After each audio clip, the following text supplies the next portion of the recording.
na companhia dos amigos, Jerônimo de Araújo Silveira prosseguia com suas recordações. Sob a árvore do extenso jardim, eu chorava, sem perceber a aproximação do bondoso irmão Ambrósio. O que faz aqui sozinho, Jerônimo? Venha, vamos nos reunir aos seus companheiros. Eu estava fazendo uma prece a Maria de Nazaré, pedindo por meus pobres filhinhos. Ah, meu Deus, quanto sofrimento. Pois fazia a coisa certa, meu amigo. Maria de Nazaré jamais decepciona a quem ora pela sua intervenção. Tenha esperança, acredite em Deus e tudo será esclarecido. Será mesmo, irmão Ambrósio? Às vezes parece tão difícil. Por mais que seja, deve perseverar nas preces. Tenha ânimo e coragem, dirigindo suas vibrações, pedindo o auxílio da nossa poderosa guardiã.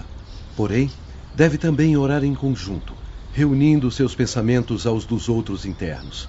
Agindo assim, suas forças, ainda inexperientes, se revigoram e progridem harmonicamente. Confesso que não me sinto à vontade para expor as minhas fraquezas, mas prometo que vou tentar. Pois tente, e verá que essa atitude irá fortalecer o seu espírito. Fique tranquilo, Jerônimo. Falarei do ocorrido ao nosso bondoso irmão Miguel. Recordo que na manhã seguinte, irmão Miguel de Santarém visitou-me discretamente.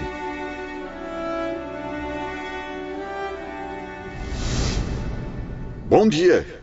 Venho convidar o amigo para que, unidos, solicitemos os favores que tanto deseja, Jerônimo. Mas será que atenderão às súplicas de um miserável como eu, que abandonou a família na desgraça? É justo que o ajudem. Não apenas porque é um discípulo do instituto que dirigem, mas acima de tudo porque são espíritos extremamente caridosos. E assim foi feito. Irmão Miguel de Santarém alçava o pensamento fiel e humildemente transmitia em preces o meu pedido à Celestial Senhora.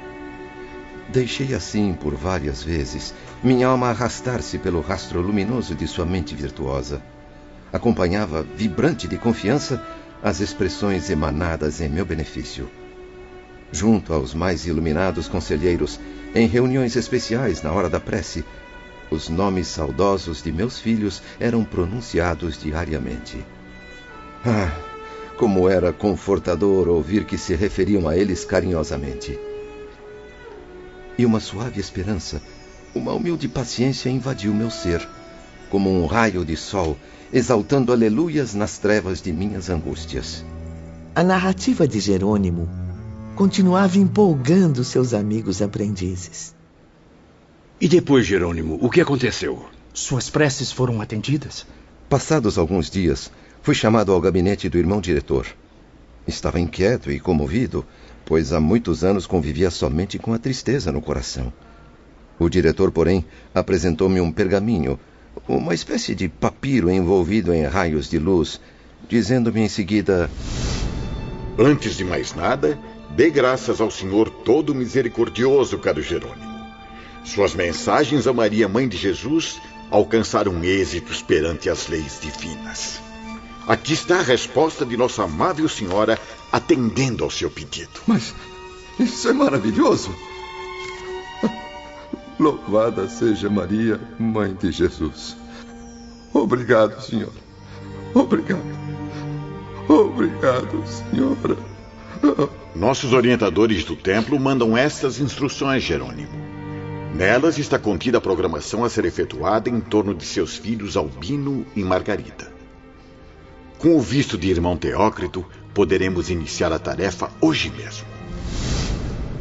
Fiquei sem palavras, meus amigos. Realmente não esperava aquela notícia. Nada respondi, deixando, porém, que no segredo dos meus pensamentos agradecesse ao Todo-Poderoso. Segurei o pergaminho, girando-o várias vezes entre as mãos, sem coragem de abri-lo. Não tenha medo, Jerônimo. O próprio diretor, porém, com sua bondade peculiar, veio ajudar-me, desdobrando o documento cuidadosamente. Diga logo, Jerônimo, o que estava escrito no pergaminho? Eram 4 páginas destacadas, cintilando com reflexos de estrelas nas mãos de irmão Miguel. Letras azuladas, como se fossem fios de luz celeste, traduziam as ordens que Maria de Nazaré enviava ao meu socorro. Você prefere que eu as leia, meu filho? Por favor, irmão Miguel. Ainda não acredito que acabo de receber tamanha graça. Margarida e Albino devem com urgência ser encaminhados a um posto de emergência mantido por esse instituto na Terra ou em suas imediações para que se submetam a um tratamento especial. É necessário realizar um ajuste psíquico dos sistemas nervoso e mental, ambos muito prejudicados. Devem ser aconselhados, advertidos, esclarecidos, porém carecem, acima de tudo, da iluminação interior. Que em torno de Margarida e Albino se estabeleça caridosa corrente de amor, simpatia e proteção, porque o astral superior se encarregará de criar as oportunidades necessárias. Mas isso é excelente, meu caro. Seus pobres filhos protegidos diretamente pelo olhar materno de Maria. Devo confessar aos bondosos amigos, no entanto, que bem pouco até agora entendo dessas coisas.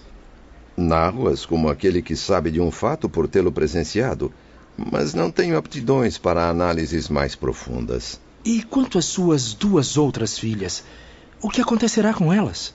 Quanto a Marieta e a Arinda, recomendaram-me que ficasse tranquilo. São honestas e trabalhadoras em harmonia com as situações que lhes cabem. Devemos nos concentrar, porém, no socorro ao infeliz marido de Marieta. É verdade, irmão Miguel. Esqueci-me dele nas minhas súplicas. Acalme-se.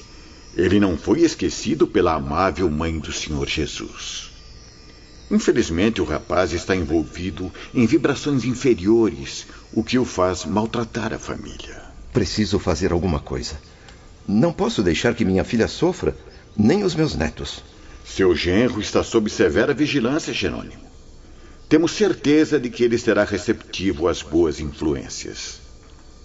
Seus obsessores deverão ser aprisionados em breve e encaminhados às respectivas comunidades astrais. Oremos por ele, pois novas oportunidades e benefícios lhe serão proporcionados.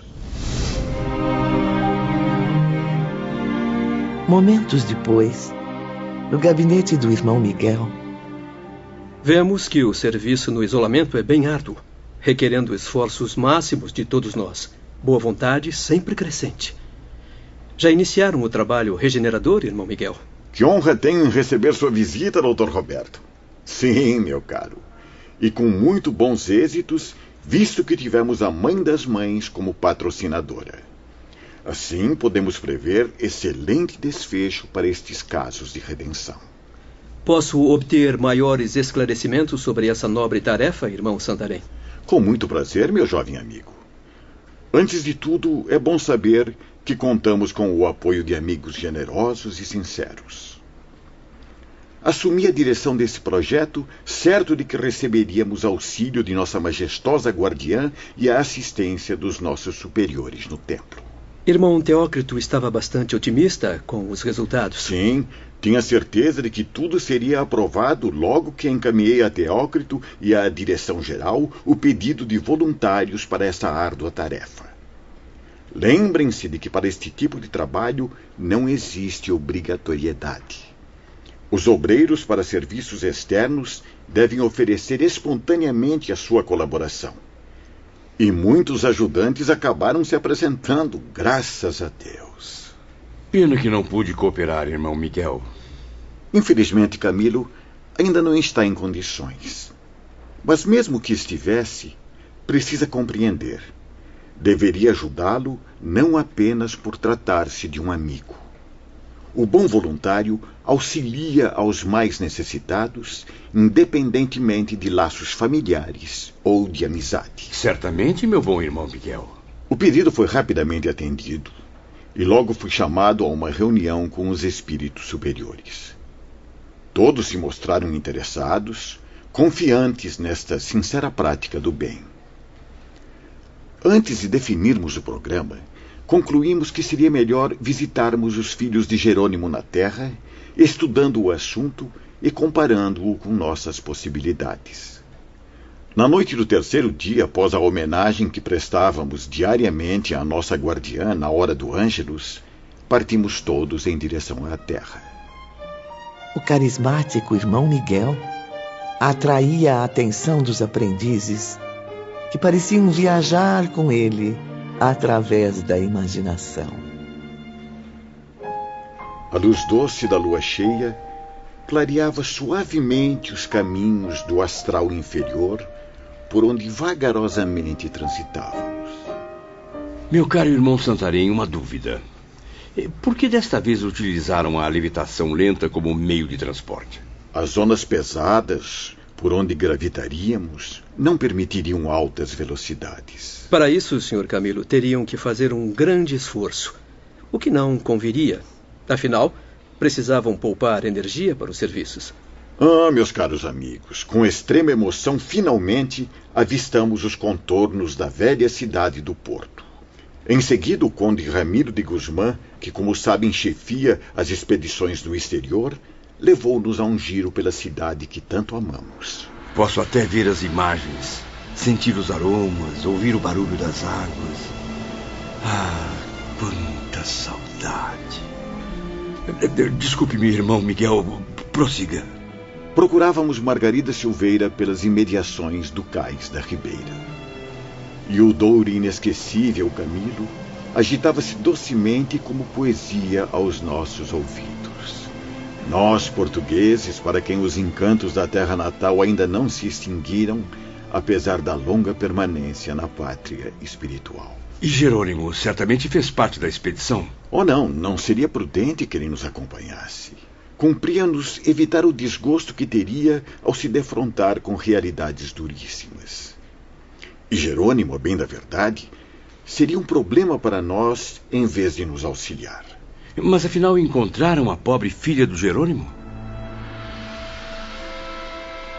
Irmão Miguel não se permitiu descrever em detalhes a cena triste que presenciara. No entanto, pediu aos aprendizes que imaginassem um daqueles antros de vícios e libertinagens, como tantos que, infelizmente, existem na Terra. O local era classificado policialmente como de 5ª categoria. Como se pudessem existir vícios menos degradantes que os outros. O bondoso sacerdote nos dizia, ainda chocado, que o ambiente era de extrema repugnância, Ivone. Imagine o que seria o despudor, o deboche, a vulgaridade dos instintos mais inferiores, a perversão dos costumes, e terá uma pálida ideia do inferno em que Margarida Silveira se encontrava. E de onde os missionários deveriam retirá-la, pois assim ordenava o astral superior. Vamos então fechar os olhos, voltar no tempo e testemunhar os fatos vividos pelo irmão Miguel e os fiéis legionários de Maria, Mãe de Jesus. Espíritos elevados, mas que estavam estarrecidos, preocupados diante daquelas cenas lamentáveis na terra. Como faremos para resgatar a filha de Jerônimo desse prostíbulo? Não podemos nos enfraquecer, dominados pela angústia de tanta repugnância. Vamos concentrar nossas mentes em comunhão com os diretores do templo e com a luz divina. Pobre jovem, devemos agir e o mais depressa possível. Veja só como a maltratam.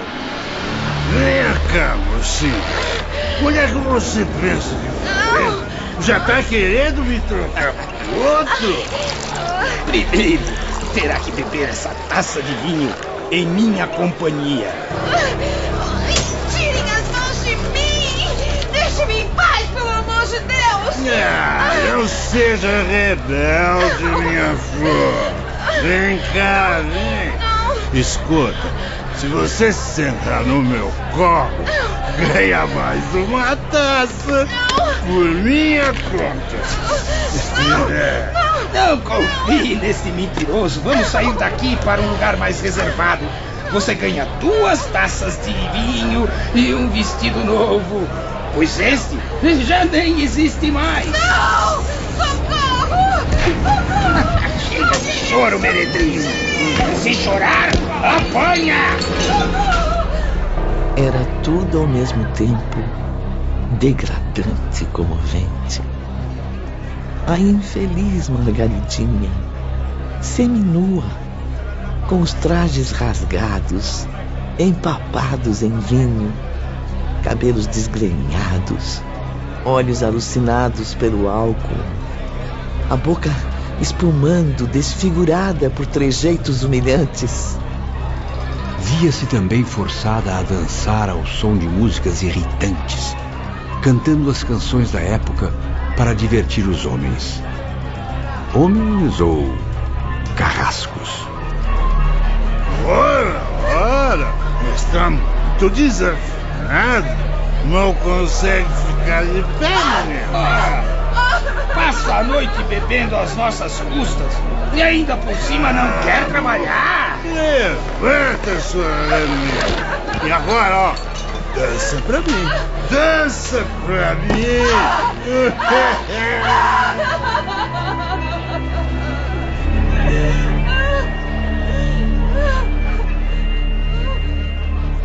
Ramiro, nossas instruções recomendam que essa pobre menina seja retirada com urgência deste ambiente. Como se chama aquele aprendiz da vigilância? Osório, um ótimo assistente, apto a realizar experiências regeneradoras. Porém, meu caro, não estou certo de que seja a escolha mais adequada. Osório, venha cá, meu filho. Sim. Já percebeu o estado deplorável dessa jovem? Será necessário levá-la rapidamente daqui. O astral superior recomenda assistência imediata em torno dela. Pois não, irmão Miguel. O que devo fazer? Adormeça-a, meu amigo, com uma descarga magnética forte. Utilize os fluidos dos demais irmãos aqui presentes e dê a ela a aparência de doente grave. Afaste com rapidez estes infelizes que a maltratam. Sim, senhor. Farei o que for possível, irmão Miguel. Com licença. Diga-me, Ramiro, o que o aflige? Osório é um bom rapaz. Sabe operar com certo desembaraço, mesmo possuindo conhecimentos limitados e pouca riqueza moral. Me preocupo porque há pouco tempo era chefe de falanges obsessoras. Vivia nos sertões brasileiros, onde praticava ritos e magias obscuros. Convertido, no entanto, à aprendizagem da luz e da verdade, faz-se agora submisso. Mas não está agora subordinado aos conselhos de entidades esclarecidas, capazes de guiá-lo à regeneração completa? Sim, ainda está sob nossos cuidados. Vem sendo ajudado a instruir-se, a elevar-se moralmente e está tendo oportunidades de serviços reabilitadores. Então meu voto de confiança está dado. Não podemos perder mais nenhum segundo. Osório aproximou-se da moça, envolvendo os seus joelhos com as mãos, como se os estivesse laçando. A pobre menina cambaleou, amparando-se a uma mesa próxima. Quase sem interrupção, o mesmo passe repetiu-se em torno do tronco e, em seguida, contornando sua cabeça. Segundo o irmão Miguel, Margaridinha caiu estatelada no chão, vítima de convulsões impressionantes.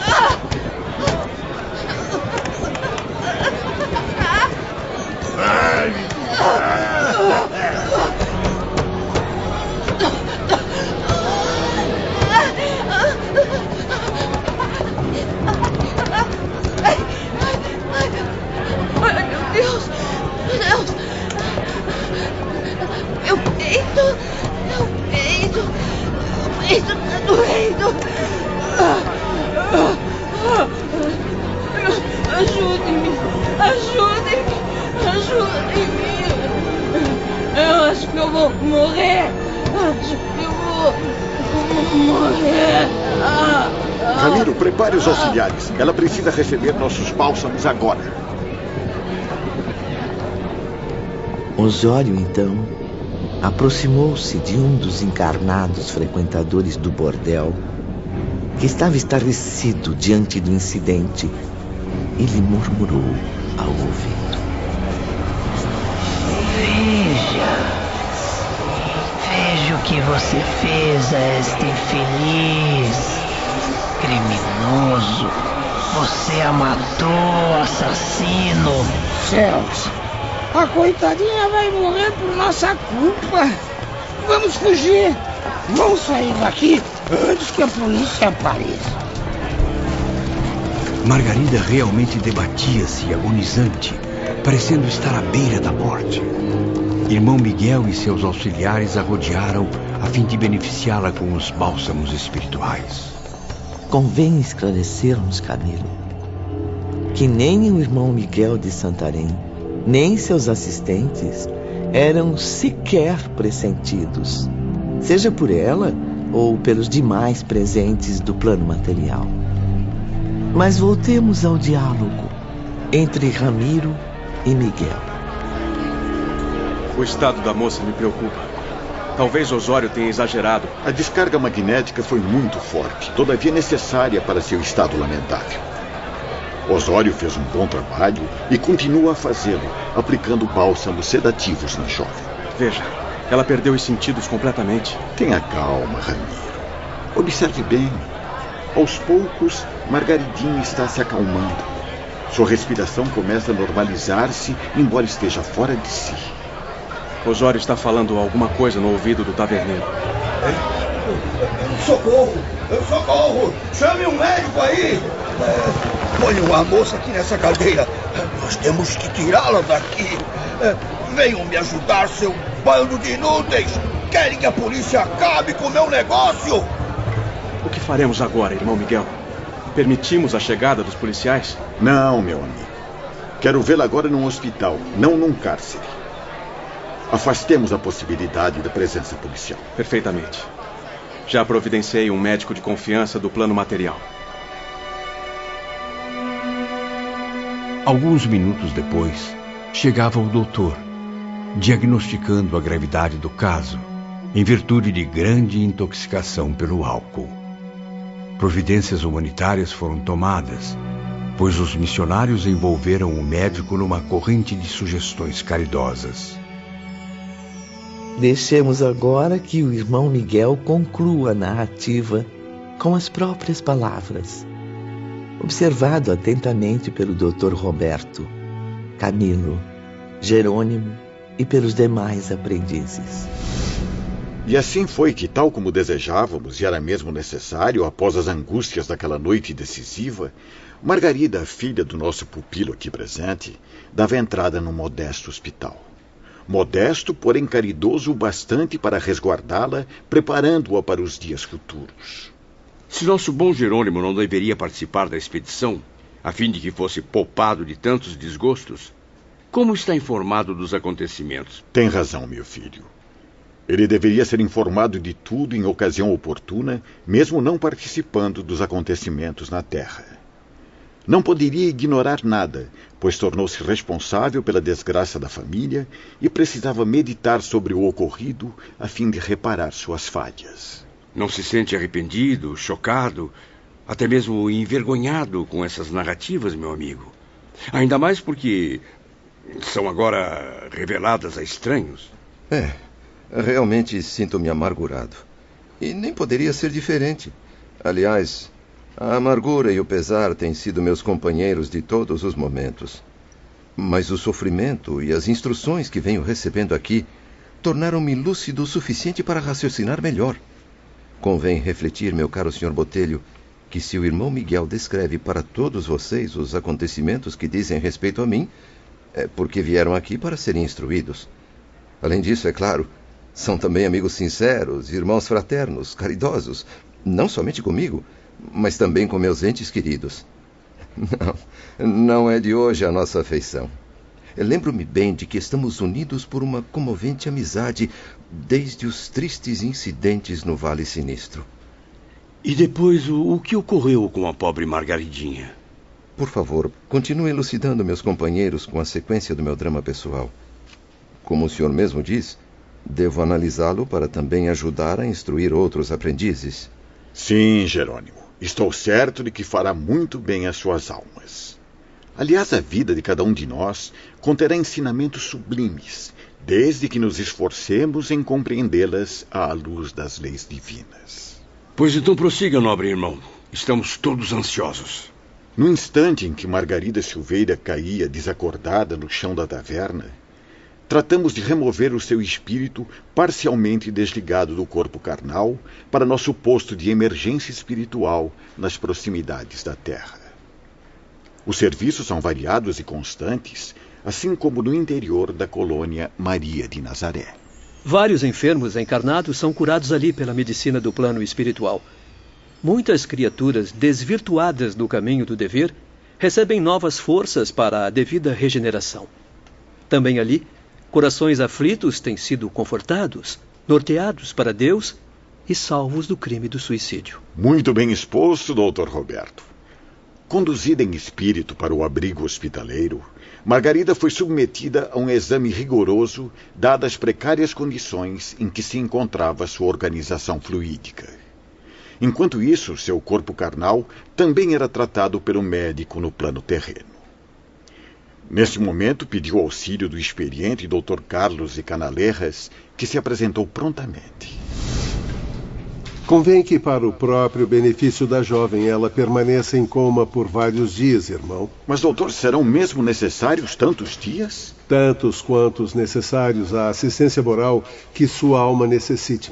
Mas prometo que nossa equipe de cirurgiões fará isso o mais breve possível. Assim, todo o interesse e os cuidados mais dedicados serão prestados ao corpo físico material da jovem Margarida, ao qual transmitiremos as vitalidades necessárias à sua saúde. As primeiras informações dizem que Margarida não está doente de verdade, somente intoxicada pelo excesso alcoólico. Sim, ela apresenta os órgãos normais, com exceção do sistema nervoso, prejudicado pela amarga situação em que vive. Seus sofrimentos graves são morais, irmão Miguel. Apenas morais. É lógico. Agora compreendo por que os dedicados doutores do Hospital do Porto a deixaram em observação. Os médicos terrestres ficaram confusos com o estado misterioso da jovem. Nosso instrutor espiritual deteve-se por alguns instantes. Sua expressão demonstrava dúvida, como se consultasse nosso real interesse pela sequência da narrativa. Por favor, não pare, irmão Miguel. Estamos muito preocupados com o estado dessa pobre menina, sem contar os ensinamentos iluminados que ora recebemos por meio de suas palavras. Pois muito bem. Fiquem sabendo, meus amigos, que Margaridinha não era má, assim como também não se entregava de propósito ao vício. Tinha nojo dele até desejando libertar-se. No seu caso doloroso, o que havia era reparação. Sequência trágica e imprescindível de más ações praticadas por ela mesma em antecedentes encarnações. Sim, como todos nós, ela também errou. E seus erros do passado clamavam por justiça e provações através dos séculos. Mas, Padre Miguel, o que teria feito de tão grave uma jovem singela e humilde como Margarida em outra vida para merecer tamanho castigo no presente?